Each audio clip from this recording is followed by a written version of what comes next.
Okay, Sound good? And I'm going to let people in now. that sounds good. I'm ready. Admitting all. Hi, everyone. Good evening. Happy Thursday.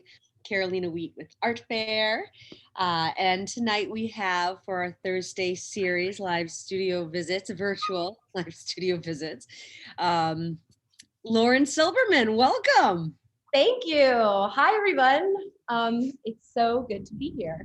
Yeah. And I see that you are in your studio.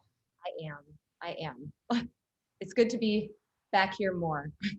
Mm-hmm. Um, Well, so I've been to your studio a couple times, and I know it's like in a historic studio building in Bushwick, like pre-gentrification kind of situation, um, in Bushwick, and I really do love that building. And can you tell us a little bit about like how long have you been there? I've been in this studio building for about 3 years, actually. So not super long, but I'm in a shared space with someone who's here a little earlier. But it's a great space. It's uh, Mhm. it's right in the heart of Bushwick, so there's good traffic, and it's a great space. We get lots of light, and yeah, I've just been pretty happy here. So yeah, I mean, there's not like a huge. I mean, my history here is not that long, but I'm grateful to still have it because I almost didn't keep it with the pandemic, uh, but it turns out it's been really beneficial to keep having my space here. Yeah, and you have like kind of a community there, and isn't it? There used to be galleries downstairs. Are there still galleries downstairs in that? It's 56 Bogart, right? It's Bogart, yeah. So it's kind of one of the main studio buildings in Bushwick, and there the galleries haven't really been that active downstairs since the pandemic started. I was So wondering. I haven't been over there in a year, so they haven't been open then, or no, and it's the whole building's been very quiet actually. Like, I think a lot of people moved, like gave up studio spaces in the last year. So that's been tough to see lots of people moving out, but we're holding fast here. yeah. Wow. Well, if the folks are still coming in here, I'm just kind of warming up here and wondering, like, what did you do during, since March? We've started these series since March. We've been doing it every Thursday night, and it's been so exciting to talk to a lot of artists about this very thing. Like, once the lockdown hit, Lauren, where were you, and what were you thinking about your practice? Well, I was here in New York the whole time, pretty much, and things it was definitely really hard for the first several months, art wise and practice wise. I was pretty good about not. Well, a lot of my work, as you'll see as we get into the presentation, is based in social places and with people, and those were kind of all off limits to us. So Yeah. so I was kind of stuck with what to make.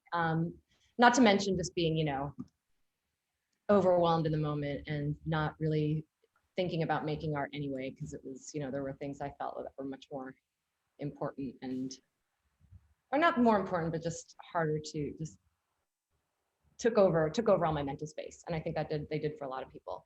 So I didn't make work for a while. I really slowed down, and I tried to do something creative. I watched a lot of online lectures, like I watched some art fair interviews that you had and lots of other things, and tried to use my time that way, in other productive ways, not in so much thinking about art. I tried to go back to some older do some archiving, going back to older projects and looking at them, sort Mm-hmm. of trying to get myself ready to go when things open up again. Mm-hmm. However, that's still not really happening, but that's kind of actually spawned my new project, which took me months to kind of figure out to start, but we'll get into that. But Yeah, and I'm looking forward to talking a little bit more about that. It's kind of the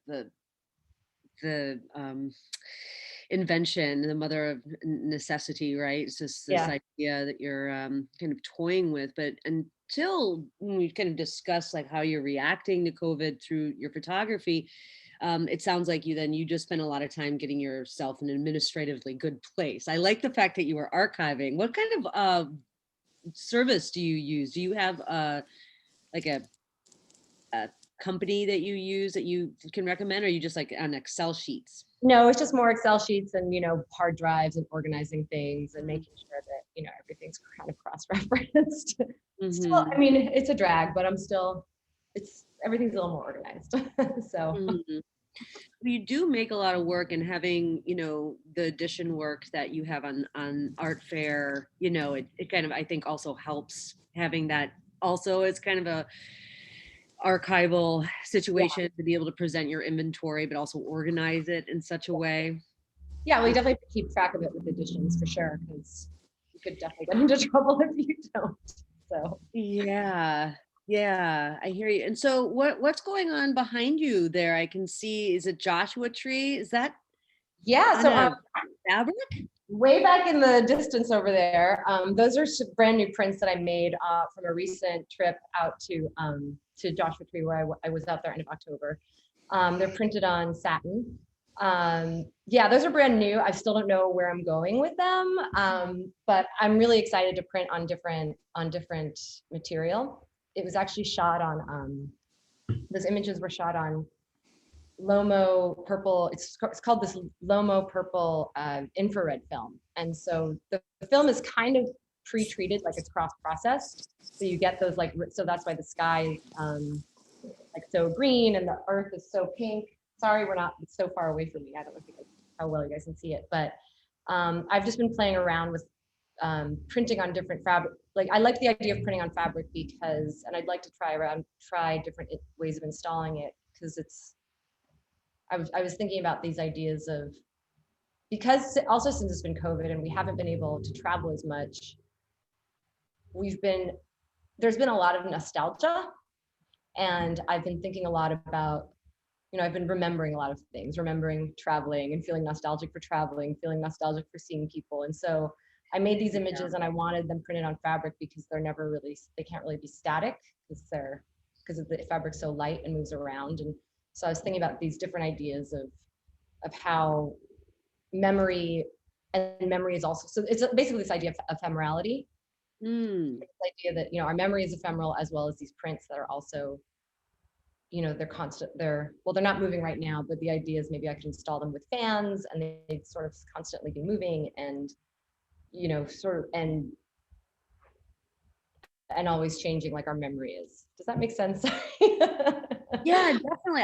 I really am attracted to that idea. I just recently, last week, was in Tribeca in a space. I'm trying to remember the name of the space right now, but the artist's name was Elisa Sigacelli, and she was printing on this just thinnest of organza silk. And so Mm-hmm. it's reminding me of that, and the movement and this delicacy of the air taking the photograph on its,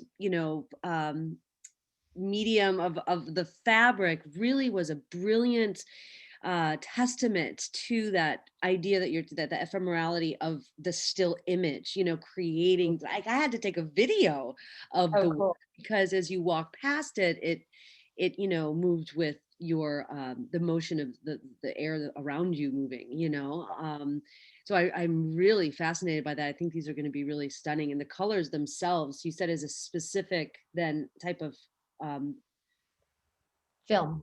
film that you're working in. Oh, okay. Yeah. Oh my gosh. Yeah, so it's very experimental, very brand new. So Mm. the ideas are still kind of being hashed out. So Mhm. sorry if I'm not so articulate with All them. good. No, no, I did this. This is why we're having a Yeah. conversation, right?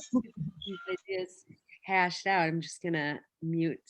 Yep. So Lauren, let's jump into your slides, because I really, there's so much work that you've created over the years that is, it's really attractive, and kind of within this idea of the personhood of a place, or within a portrait, being able to find those nuances of the personality, and kind of like your oeuvre.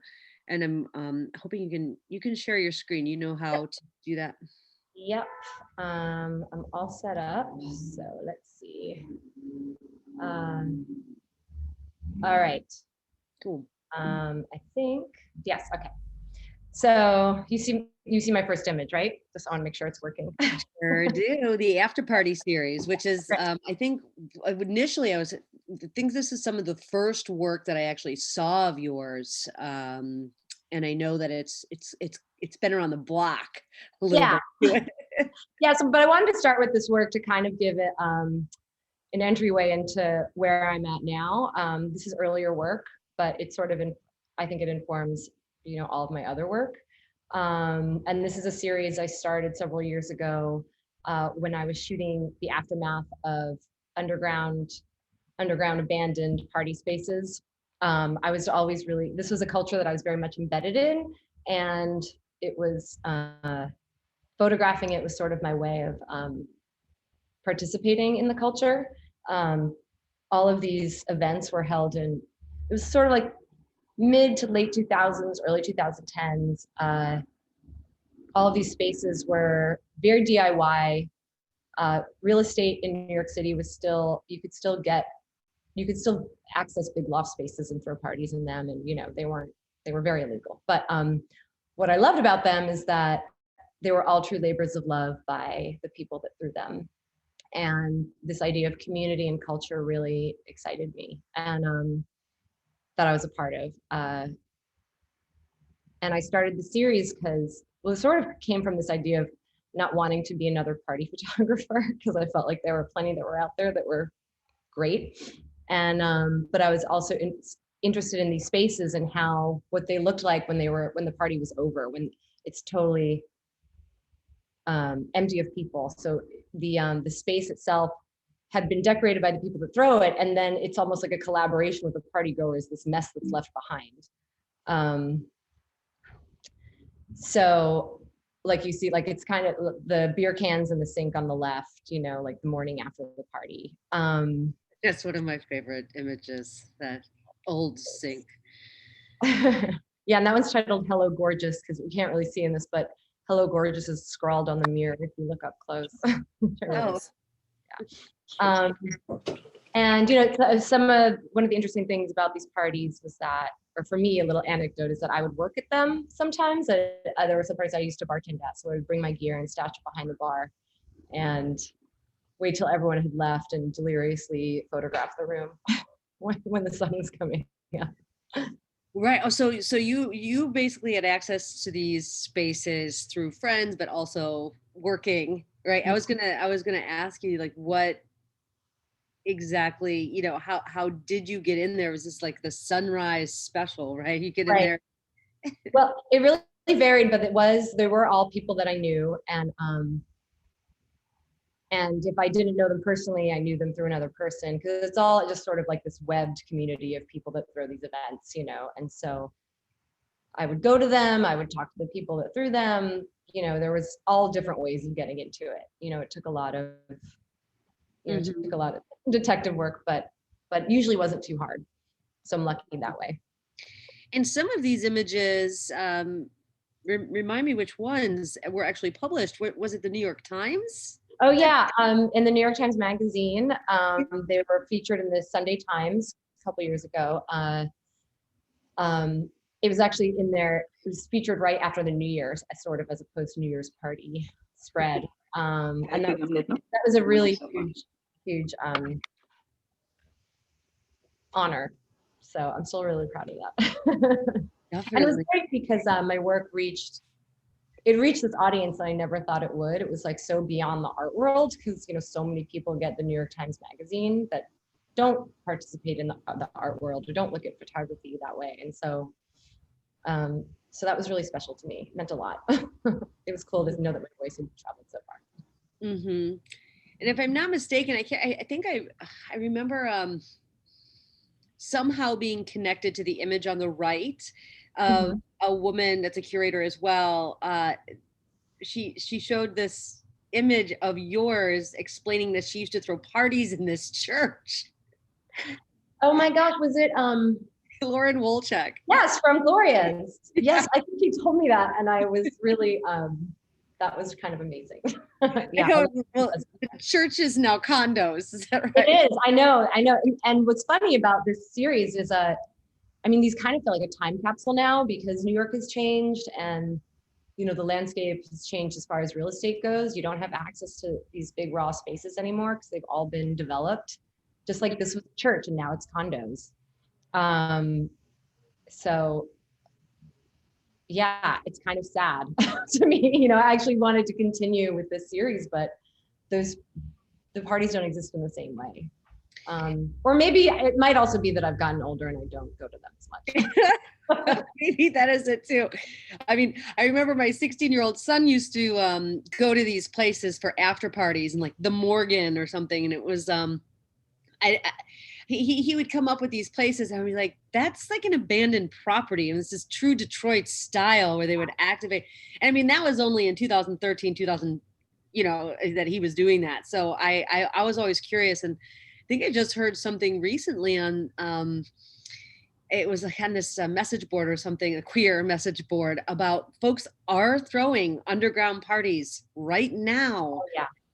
Like big ones. You know, you wear your mask, but they are happening. I think there's a couple people that are very wary about going to them. But if you're desperate enough to dance with your mask on, I think that you could find them. You know, yeah. I've heard about them too. It's I don't know. No comment there. I don't think I've not gone to any though. Well, in the meantime, you've got other, you know, things cooking in relationship to, you know, a new body of work. But, oh yeah, this is. Oh yeah, this was last night at the Rot Gut. This was a speakeasy in Greenpoint that was run by a friend of mine named Duke Riley. And after the night that it was their last night, they really went for it. Really messed it up for me good because you knew I was going to shoot it the next day. So. Right on. And so then they're permanently closed now too. Yeah, that's gone. So, and I think this is the last one from this series that I'm sharing, and this is from a party in Long Island City that was thrown. So, yeah. Moving forward. Oh, and there was one more thing I wanted to say about this. Just speaking about my work in general, and it's a quote actually from one of my mentors, from Nayland Blake, and it's the quote is, "Culture is the term we use to describe the history of people's opinions," which I really love. And I think about that looking at, I mean, when I was putting this presentation together, I was thinking about that a lot because it shows a lot of different people's style and the way that people express themselves and the way people identify themselves, and that's what culture is.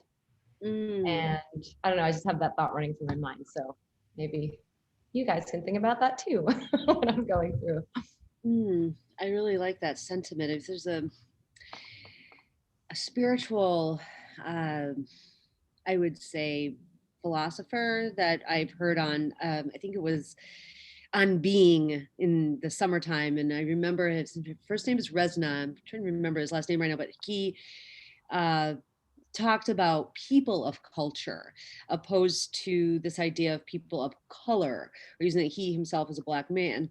And I think that he, like the term you just shared, also, you know, agrees with this idea of the embodiment of personality and being, and what is culture in United States right now. You know, just like a heavy, very deep thought about that which where we're coming from, and that which surrounds us makes us.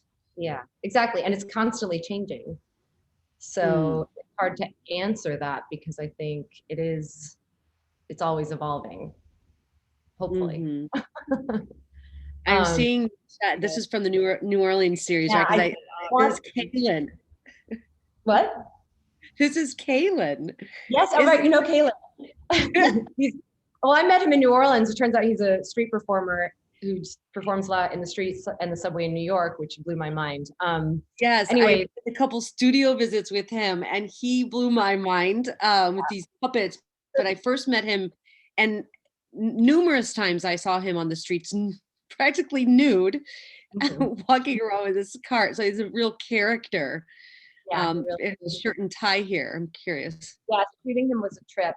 This is Kaylin and Estee. She's also an artist as well. But this series, so I was sort of making this at the same time that I was working on the After Party series, because that was all kind of spread out. And I was spending a lot of time in New Orleans. And I was really inspired down there and really fell in love with a lot of people down there and the way that they made culture for themselves and created their own lives for themselves. And it was very illuminating for me, coming from having been in New York for so many years. Mm.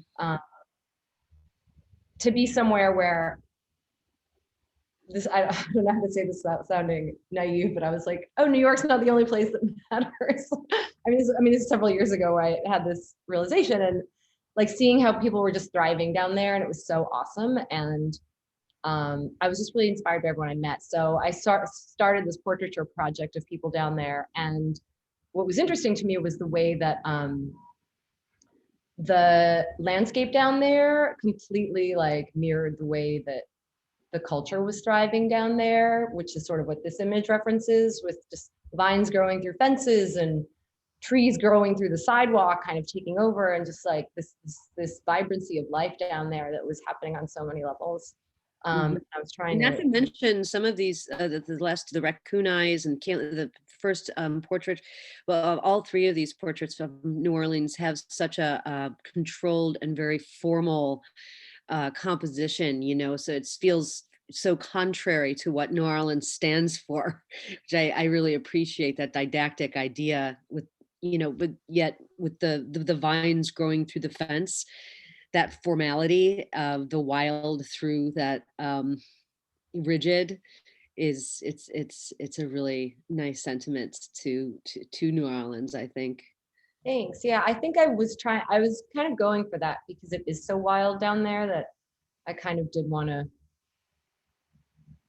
to, I don't like try to present it in some sort of clean way because it is so messy. I'm really interested in that juxtaposition in a lot of my work, whether it's the way that I make the images or the way I frame them or print them or frame them. Mhm. I feel like this one of Tallulah is kind of classical in a way. I was definitely thinking of classical painting when I framed this and posed her. Absolutely. And I think, yeah, that's the last one. So I wanted to sort of start with those earlier series to just to get kind of talk about both like the interiors that I photographed, the cultures, and then the portraits. And I'm including my long nail goddesses of Newark in this presentation because Lena was really excited I about just love it. And this was a really fun portraiture project. This was originally commissioned by Bust Magazine. And I spent a day in Newark photographing these women who grow these incredibly long nails. And it was amazing. We set up a studio in the basement of the nail salon. It smelled like I'd never smelled acetone this strong in my life. And yeah, I'll just go through them. And it was important to me. I was actually really excited about photographing just their hands and their nails. But it was fun to do portraits of them with their hands and then the separate hand portraits. And, this is all also relating back to this idea of identity and culture and how people, what people are excited about and how people choose to identify themselves and how they use dress and costume or, whatever to express themselves. Mm-hmm. And so I guess I didn't realize that this was an assignment from Yeah, Bud. well, it started as that. It kind of became this other thing because Yeah, it morphed into something really fascinating, and the content is also so curious. It's to see a series. I mean, you witness some folks with nails like this once in a blue moon, right? And yet to be able to see the series of and then they're all like what is it? It's a group in New York. Yeah. Correct. Mm. Yeah. And well, they're in Newark, and they're Newark. and it was just like they're a real community. They all know each other because when you go to have your nails done, you're there for 4 or 5 hours because it takes a lot of time to make those designs on all those nails. And so you really get to know your manicurist. And it was one woman who did all their nails. And yeah, it was really fascinating. And this work was also exhibited at the Paul Robeson Gallery in New Jersey last year, which was cool, in a show that was about fashion. Oh, fantastic. How did you present it? I don't think I saw installation shots of that ever. What was how did you present it? Like how large are the prints and did you frame them in these diptychs or like what did you do? It was well, it was a group show, so it was 4 images printed. They were framed in black, and there were just 4 of, I can't remember which images they were, but they were framed. But it was just the hand portraits shown together. So yeah, it was a fun show to be part of. I should have installation shots in here of that. What were the sizes and did you choose like Oh, glossy they were or what kind of? They were 16 by 20, and I printed them on matte paper because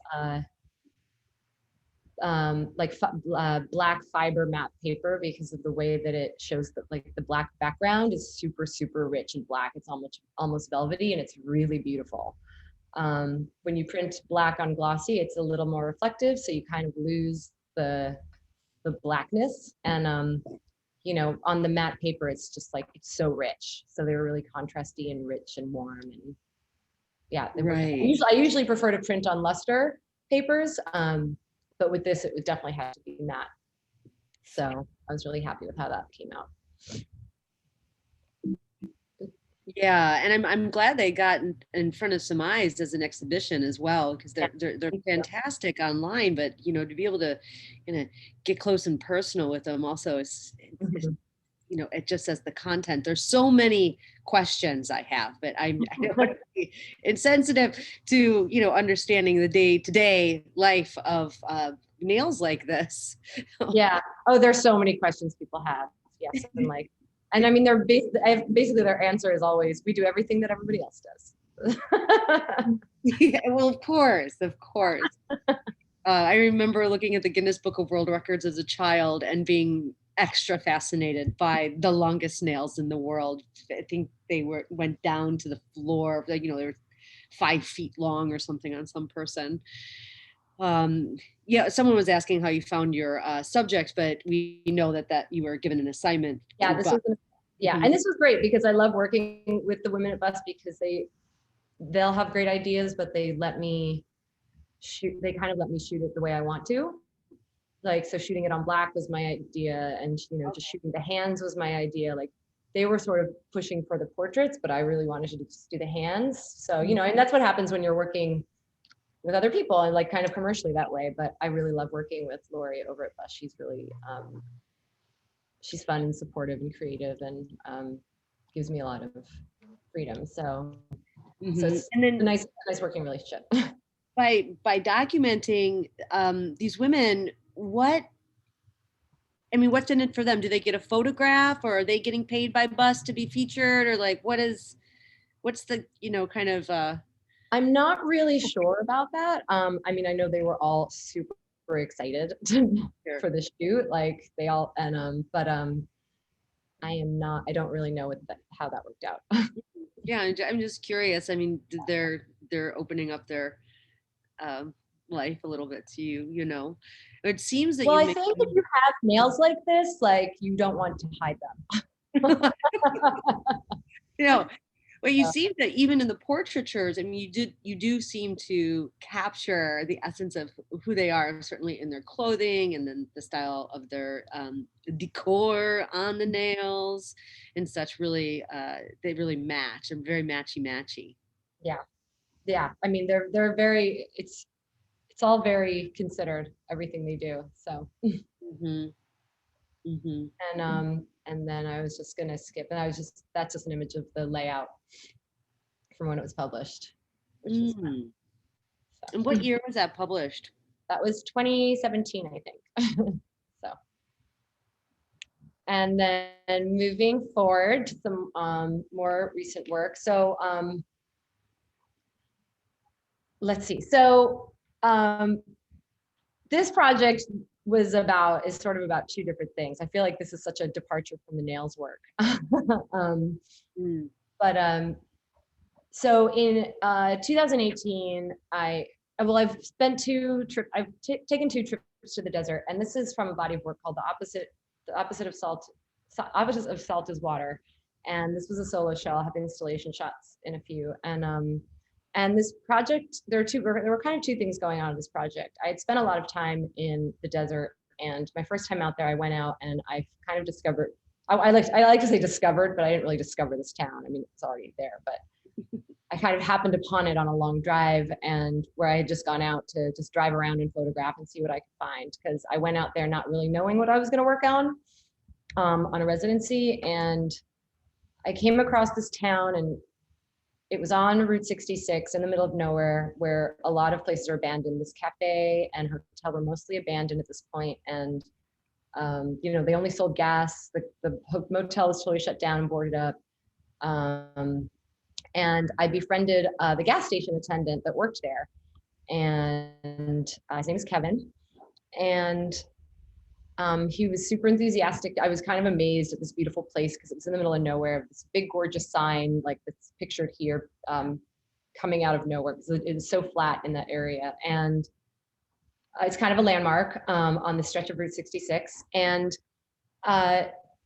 Kevin was super open with me as far as like sharing the history with me, and we got to know each other kind of well. He told me, he would show me pictures of who would come by there and who would pass through, and we ended up, going on some drives together and looking at other abandoned spots along Route 66, because that stretch of Route 66 is no longer is not as traveled as much anymore, because the interstate highway was built in the 70s, and so people stopped using it. So they stopped using the cafe and the motels there. Also, like airplane travel picked up as well. There are a few reasons why it's quieter. Anyhow, I really love this portrait of Kevin because he was always also a little reticent to share his own personal history with me. So he's kind of hidden in this portrait, and so you kind of don't get to see all of him in it. Let me go back a little bit. But one thing that was also really fascinating to me, and this kind of goes back to the other series, is like I have always been interested in like different ways of living and how different people choose to live, and which is something I think a lot of my travels have opened up to me. But here was this person that like lived in the back of a gas station in this town with only like 4 people in it, and it was just like nothing I'd ever, I felt like I was in a Tarantino movie, in a scene there, because it was so in the middle of nowhere. But I was just really interested in his story. And one thing about him is that he would really love to take pictures when he drove around with his snapshot camera. And so this is a picture that he took and is holding up from a couple of years back in front of the scene, like on a cloudier day. And this picture I made on my second trip out there. And then here's some more images of it, and like there's this whole idea of like America and Americana running through that's kind of sadly doesn't exist anymore. Or I don't know if it's sad, but it's just this old idea of America and like the Great Open Road and the American West that's kind of, I don't know, I feel like it's a little antiquated, and I was kind of interested in like seeing how that played out. It's like a time capsule. Yeah, right? It really is. And then this is another picture from driving around with Kevin. You can see him right there. That's a reflection of him. That's at another abandoned cafe down the road. And then this was an installation shot from the show. This was sort of, I'd taken so many pictures out there that all didn't really make it into the show in larger formats, but this idea of like making them as like postcards and sort of tacking them up. So these are all images that I made, and I printed them postcard size to sort of, treat it like a kind of a scrapbook from a road trip. Lori Bennett Levy is asking, is this Oklahoma? No, it's California. It's the Mojave Desert. The town's called Amboy, and it's about an hour and a half east of Joshua Tree. It's a real testament, Lauren, to the commitment to getting to know a place, getting to know a person, and being able to, find out that he loved taking snapshots himself, or, being able to maintain or work a relationship in order to further your compositions and kind of that background knowingness of the shot. Yeah, I mean, thank you. I mean, I do, he did take, like, he showed me around these places that I never would have found necessarily. Like, I mean, it's kind of hard to see, but these are these giant food dogs that are just off the side of the road along there that are beautiful. I don't know who put them there, but, it's like, oh, and then this, it's hard to see, but this is a shoe tree that had fallen down. I guess there are these things out there, people throw shoes on trees, and it had fallen down in a storm, and this was off the road, and we had to like climb down like under where there was an old riverbed, and this like fallen down tree covered in old shoes. And it's like these weird things that people make out in the middle of nowhere, and you don't know why, but it doesn't matter why. It's kind of just amazing that they're there. And these are the things that I think are really beautiful, and I get really excited about them. Just like throwing a weird big loft party in New York, it's kind of all, that's like that interest in making things for whatever reason. Like, you don't necessarily need the reason, but you make them to make them. And I've always been really inspired by that. Mm-hmm. And then here's just some more images from the town. These are through the window at the hotel, because it's locked up, but it's sort of staged to look like it's open. And I like this one because it's kind of like reflects like state of the town. Right. Well, the clouds look menacing. Yeah, it was a stormy day. I'm sure that day. And then these are taken behind the school, which is abandoned, or because it used to be a very so the second part about this project, because it's kind of multi-layered, is that this did used to be a busier town with a school and a bigger population, and right down the road is a big salt mine. However, the water that comes out of the taps now in Amboy is salt water. There's no fresh water there, so it's pretty much unlivable. Oh. And this is one of the canals from across the street from the salt mine that's down the road, and this is all, this is salt water. And when I was out there, I started to think about, the town of Amboy sort of as a metaphor for, it sort of seemed, when I first came upon it, it appeared to me as an oasis. It was this town in the middle of nowhere, and it was beautiful with this really cool old Googie type architecture. But as I got to know more about it, know more about the history, it was really, it was kind of all dried up, and there really wasn't much there. And so it was actually more of a mirage. And so I started thinking about this idea of like oases and mirages and water in the desert, and the presence of water in the desert, or lack of water in the desert. So that was sort of like the running theme through the show. So that was all sort of inspired from this friendship that I started with Kevin, who does live out there, but he has to travel to Yucca Valley twice a week where he can stay with someone and shower, because we couldn't shower in Amboy because there was no fresh water. And so in the show was also this giant image of an oasis, which is an actual oasis and not a mirage. It is not an actual source of water, not in Amboy, but in 29 Palms, which is back towards Joshua Tree. And I printed this on wallpaper. So it was 9 feet by 12 feet. And this sort of filled the space for the show. And this was a Calico Gallery in Greenpoint. And then along with the show, I also had a printout of my story of meeting Kevin and my story of finding it. And this was sort of a takeaway piece, kind of a la Felix Gonzalez Torres. And when you opened it, there was this image of the oasis on the inside that was taken from inside the oasis, looking up at the trees. Can you go back to the mural really quickly? What did you printed that? Was that printed on vinyl and you stuck it to the wall? Was it what kind of paper, or? It's actual wallpaper. I worked with a wallpaper designer.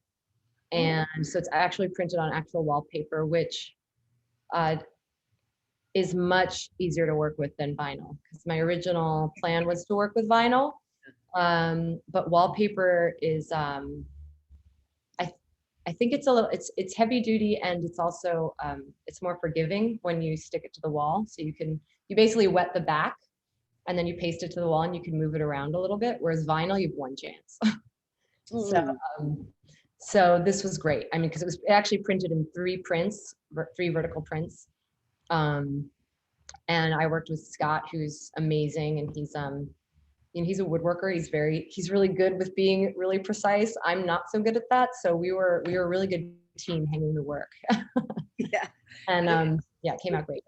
Resolution is just outstanding. So the printer did a Yeah, good job. I sized it. Definitely had to size it up a lot, and I worked with the designer to res it up as well. So and it came out really well. And when you get really close to it, it breaks down a little bit, but Okay.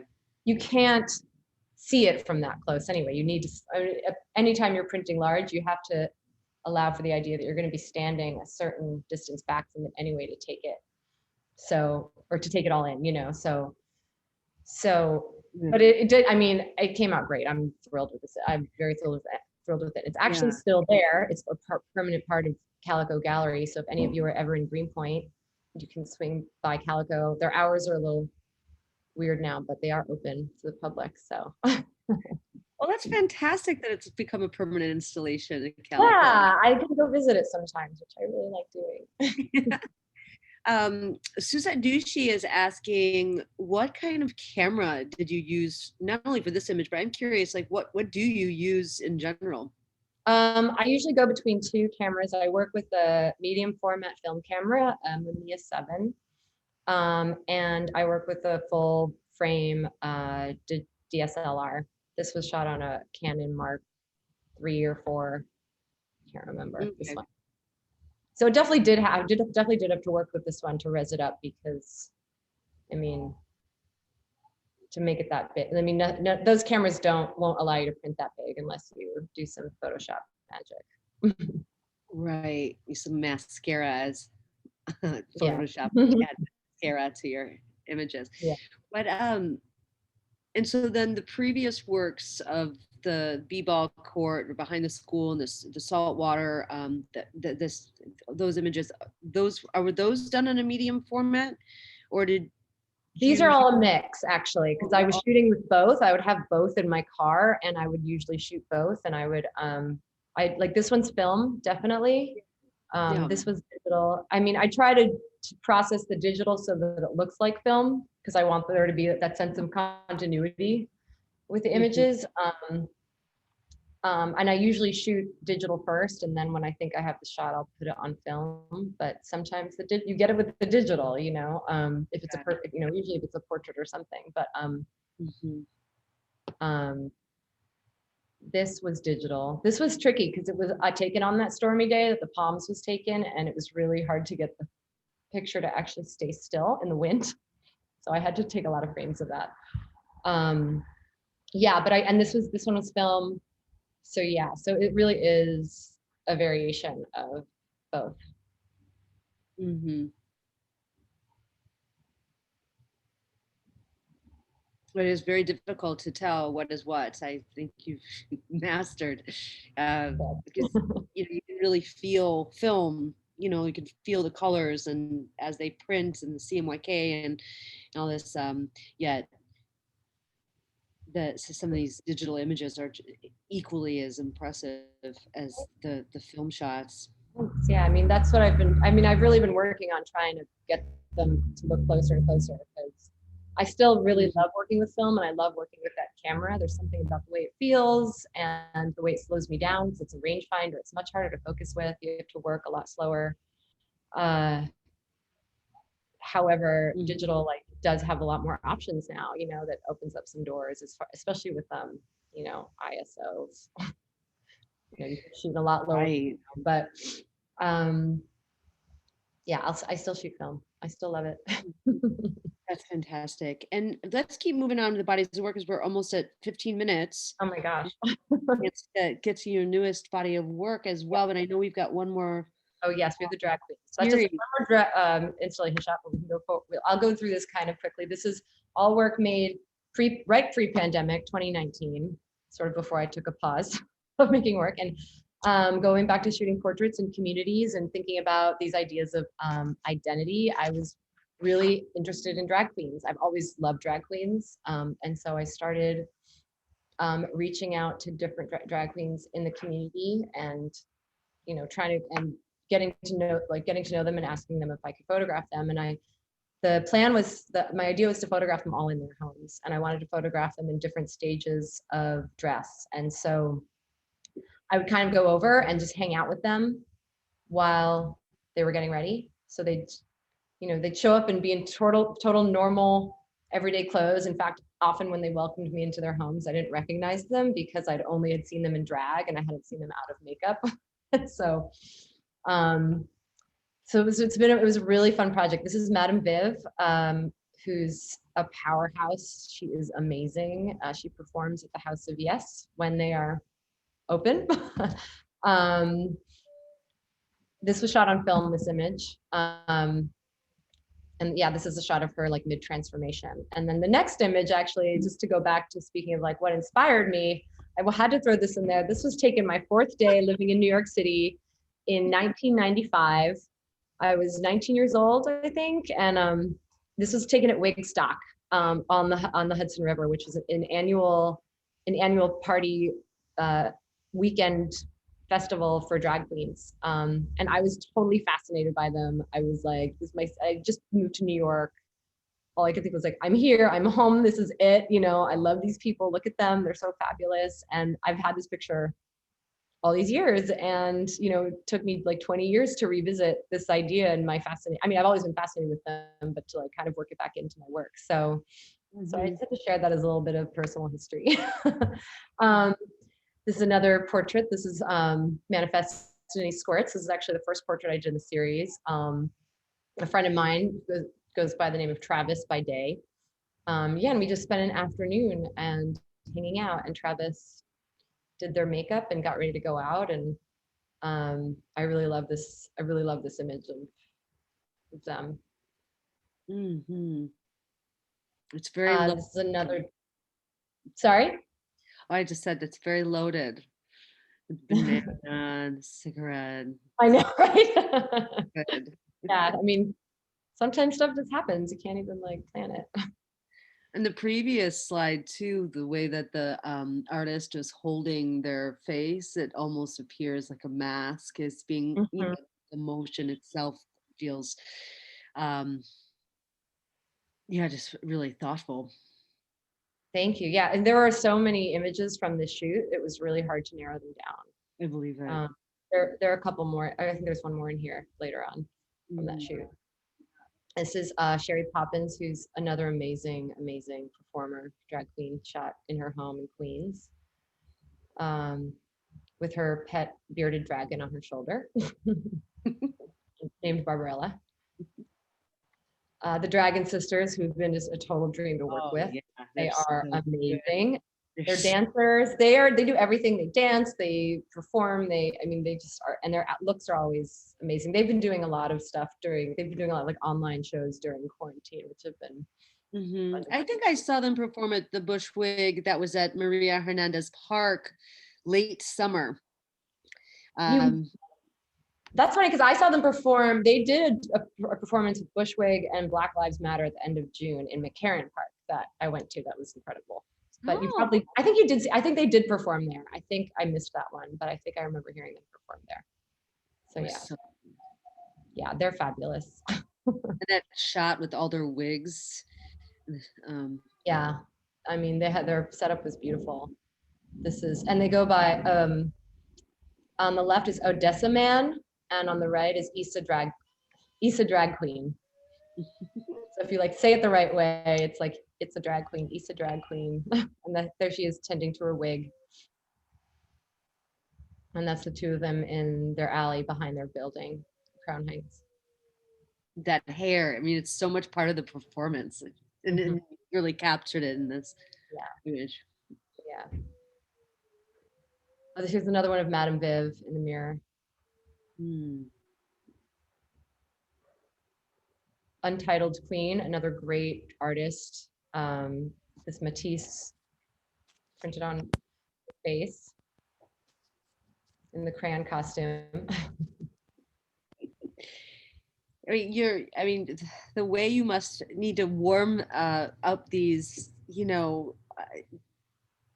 artists in relationship to getting their portrait taken. I mean, it's a real testament to their comfort level to be able to have captured so the ways and in their space that you do. So it's just massive kudos to you, Lauren, to be able to, I don't want to use the word infiltrate, but to feel comfortable and give your subject slash the artist that, you know, trust.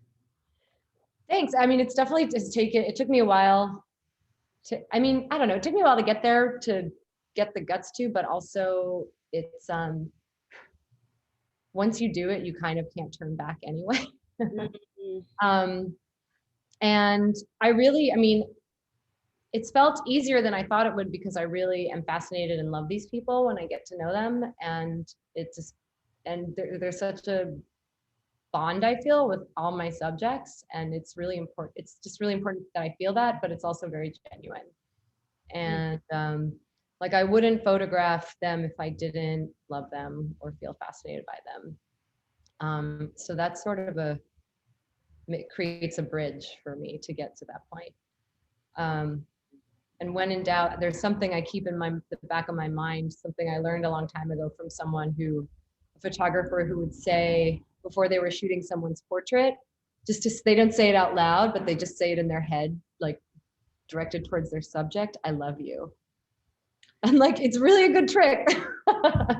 So, but it's true, you know, I think you, that's really important to me to feel that connection to who I'm shooting. So, you know, I'd like to shoot as many as I can, you know, but I also like look for ones that I think I'd feel a connection to. And you know, that's how I've met them through other drag queens, you know, like they'll say, oh, have you met so and so? Have you photographed her? Or blah blah blah, you know. And then, you know, whenever you go to someone on a recommendation, there's always some ice broken in that way too. So it's very organic. Yeah, I mean, before we move on to your newest series, I just have curiosity about their I mean, do you give them a print of themselves as proper like trade for, you know, shooting them, or do you and what besides having them you know, under your belt, what are you doing, or have you exhibited these works, or you know, is this kind of it's an ongoing series, correct? And what are your intentions possibly to exhibit? Yeah, I mean, I haven't I thought about that, but yeah, I mean, of course I want to exhibit them. Some of them were published in an art magazine in an Italian art magazine last year, and those were they came out beautifully. I meant to actually add those to this presentation, but yeah, so that was really great. But I do offer a print, of course, every time. You know, that's sort of how I approach them. I'll be like, I'd love to shoot, and you know, I'll definitely give you a print of your choice from the shoot. And but yeah, you know, if there are enough, then it could be a beautiful book project someday. So I'd like I to see it agree. evolve as. Um, so I have never made a book. I feel like that's something I need to do. Mm. um, but yeah, but there, you know, there's more work to be done still. So yeah, and then here's the last one that I'm showing from this series. There are more, but you know, I sort of whittled it down to stay on time. This is also, and these last two are Patty Spliff. This is the same artist in their home. Mm. Yeah, Alyssa Taylor Went says this new series of drag is incredible. Love them, very tender. Thank you, Alyssa. Maya Hayaka said, holy cow, speaking of classic paintings you did before the woman on the hanging bench, this photo is like a religious, I think, experience you probably wanted to say. I agree. Both. Yeah, the Kira Soro in the last one prior to this one is just, yeah, it really feels like almost like a Caravaggio of sorts. It's Thank you. Wow, I hadn't thought about that, but I'm going to think about that next time I light one, because I've lit them differently each time, and I kind of decide the lighting when I show up to the house because I never know what it's going to look like. And so yeah, that's also been a learning process for me and a good experiment in, you know, really having to think on the fly, showing up somewhere, not knowing what you're going to get, and you know, how to make it look the best it can. Yeah. You know, I didn't particularly want to use that kind of lighting in this because I thought the room was so beautiful and like I wanted to see the wigs and I didn't want everything to go to darkness in the background because it was so interesting. And so I wanted to see that. Sure. And that was a choice I made. But it's, you know, it's different every time. It's pretty stressful. It's like you have to really think fast. Well, I work alone a lot, so you can see. I mean, your patience is, and the shots are a testament to your patience. I mean to say, you know, they're definitely stacked with very considered composition and getting the moment and all the great things in photography. thank you. So let's get cracking on this Yes. new body of work, which I'm Brand new, super newest work, which excited is about. Yeah. very much in progress. Which all started actually. This was one thing that I made. You know, speaking of, you know, not doing a lot in the beginning of pandemic. This one I made back in May, and this was like the one thing I made that, you know, back then. I mean, I was going out and taking pictures in the street on walks, but like, I don't think of that as like my work. I think of that as practice. Anyways, that's a whole other conversation I could have about. Well, I mean that's an important part of your practice. Yeah, exactly. But this is a club called Nowadays, which is in Ridgewood, Brooklyn, or beyond Ridgewood, Queens, past Bushwick. And I'd actually seen an image on their Instagram of their dance floor that they had covered in with all their plants, because all these plants normally line the periphery of the club. And, you know, this project was kind of inadvertently an extension of the after party work. You know, because everything was closed down, clubs were closed down. And I guess what they had told me, the manager that worked, Gareth, at Nowadays, was that I guess because the place wasn't full of people anymore and it wasn't staying as warm, like the plants were suffering, so they had to bring them all out into the light because it wasn't full of warm moving bodies as frequently. So they just brought them all out into the dance floor, and I'd seen this picture on their Instagram and I thought it was so amazing and so surreal. And I got in touch with them and I asked if I could come and photograph it. So I walked out, you know, it was like an hour-long walk with all my gear on one unseasonably warm May afternoon. I walked over there and spent an hour and a half there shooting. There are several images. This is film. I shot digital and film. And it was actually such a gorgeous afternoon because, you know, I hadn't really left the house much. And it was like 80 degrees out that day. It was really warm, but it was air conditioned in there. And Gareth put on this really great lo-fi Japanese electronic music, and on their sound systems, it sounded amazing. And it was just the most like meditative, beautiful time I'd spent shooting in a really long time. It was such a great experience. And this is the image that came from that afternoon. And, you know, one thing that I'm always really interested in, or that I guess I notice is this idea of the surreal. I feel like this is a very surreal image because, you know, it doesn't really make sense. And, you know, it is a dance floor full of plants and the disco ball in the middle. And, you know, I think that a lot of my work is based on real life. And because I really think that, you know, there's this idea that like truth is stranger or more interesting than fiction in a way, you know, like there's so, like the world is so full of strange juxtapositions and beauty. And I'm really excited when I get a chance to capture that. And I feel like this image kind of epitomizes that idea. I think it does. Yeah, I think that, you know, it's the beginning of a great idea and something that inspired you to continue, you know, the series post party, but now it's like apocalyptic, no people Yeah, inside places, you know, it's so the aftermath of folks, but then the aftermath of no folks, so it feels really consistent in finding purpose where there, as you were saying earlier, where there is none. right. You know, but, and so you've been going around shooting then other abandoned spaces that are.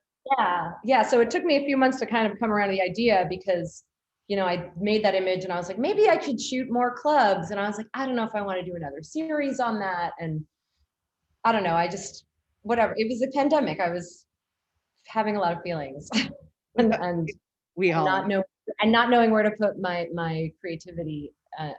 Anyhow, so more recently, I just did decide to actually go out and start shooting bars, and this happened from taking another snapshot on a phone. And I was in a bar, and and they had, actually, it was this. Oh, let me just fast forward a little bit. It was this image.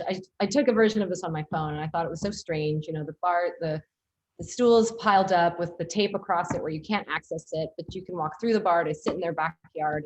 And I just, this time that we're living in is so strange. And all of these places where we go to meet people and socialize, like we can't go to them anymore, and we can't see people. And all these ideas of living in the city, this idea of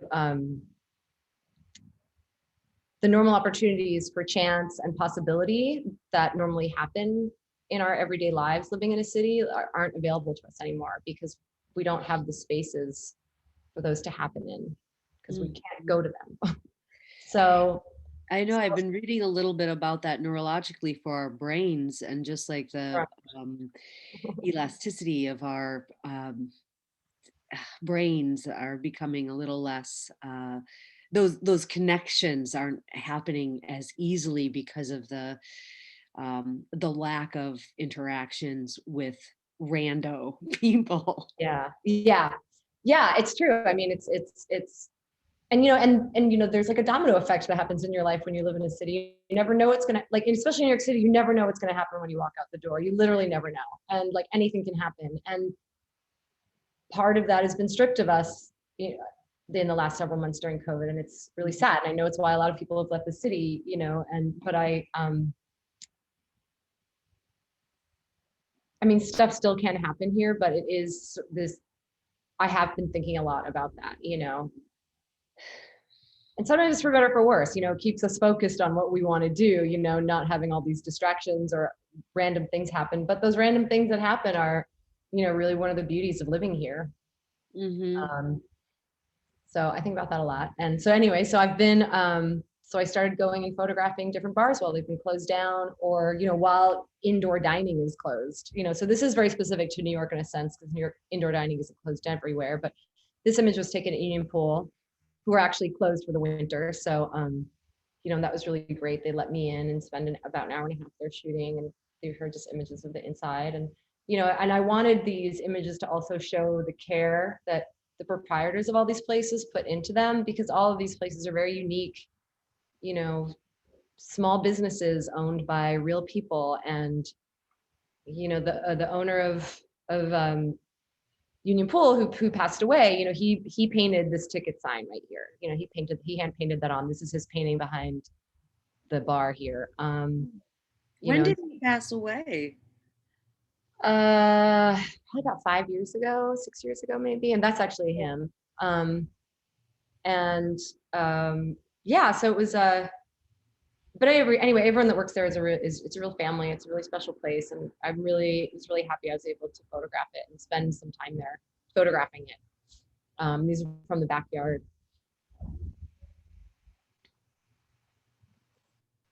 This is another bar in Greenpoint called Diamond Lil. This was sort of the first image that got me thinking that I should pursue this more as a series.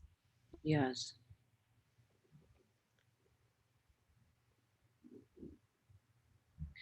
Yeah, they're so lonely. I mean, they just they have that emptiness just reverberating. Beth Chuckler says, Lauren, so beautiful. I adore the portraiture and how you connect with your subjects. Your colors are like you, so full of life. I really enjoyed listening to you guys talk. And then Laura Bennett Levy says, again, the theme of creating life, illuminating something that may not have been there. You take the inanimate object, the drums, the plants, the ticket booth, and create life. I feel that's your tender theme. Are you very taken with mortality? Wow. I know. That's a great question. Yeah, I am, I guess. I mean, I think that there is, in a lot of this work, there's like a very melancholy theme overarching it. There is a loneliness and a sadness and like an ending, and especially in the after party images.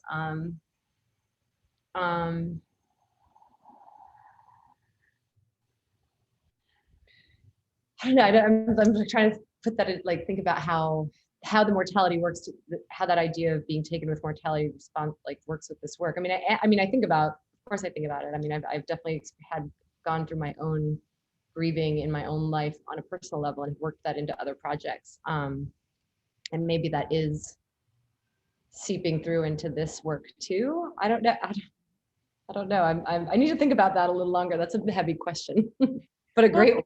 It is, and it's a very astute observation too. I mean, to try to explain intention and mortality in these images, I would think that that ephemeral idea is really embedded in that, you know, interest of mortality, or just the concept of mortality in relationship to the being there and not being there. You know, one day you're there, one day you're not. Yeah. You Yeah. know, Yeah.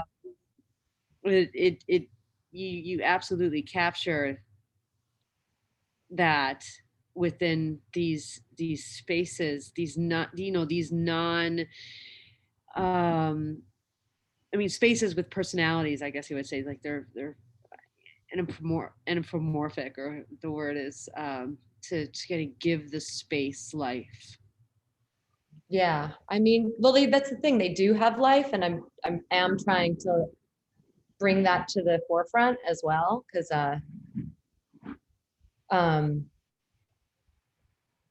I always want to celebrate my subjects. Like I was saying before, like I wouldn't shoot them if I didn't love them. And, you know, I'm not trying to make these bars look like bad, or, you know, it'd be bad press for them. You know, I actually want to elevate them in some way. I'm trying to show, like, you know, like they're, you know, by lighting them, like, you know, or using the available light that's there for me, or I don't know, just when there's no people in there, you get to see what the space looks like, you know, and there are a lot of details in there that are really thoughtfully put there. So. Oh, is that Sally's? Wait, where is That that? is Sally's. Oh. Yeah. And Laura, this is the last image, I think. So we might be right on. Oh my gosh, we ran over. We're a little over, because I was so interested in getting to see these, because I haven't seen a lot of these yet. And I'm super excited that you're starting to print them, and they're on Artfare, and they're just so relevant and so much part of your practice. You know, they just fit so well. And so I'm glad that you got inspired, albeit in a, you know, very peculiar pandemic, I mean, you know, to whatever. be able to to do it. But yeah, this has been, if you could stop sharing your screen so I can Oh see yeah. your lovely face. There you go.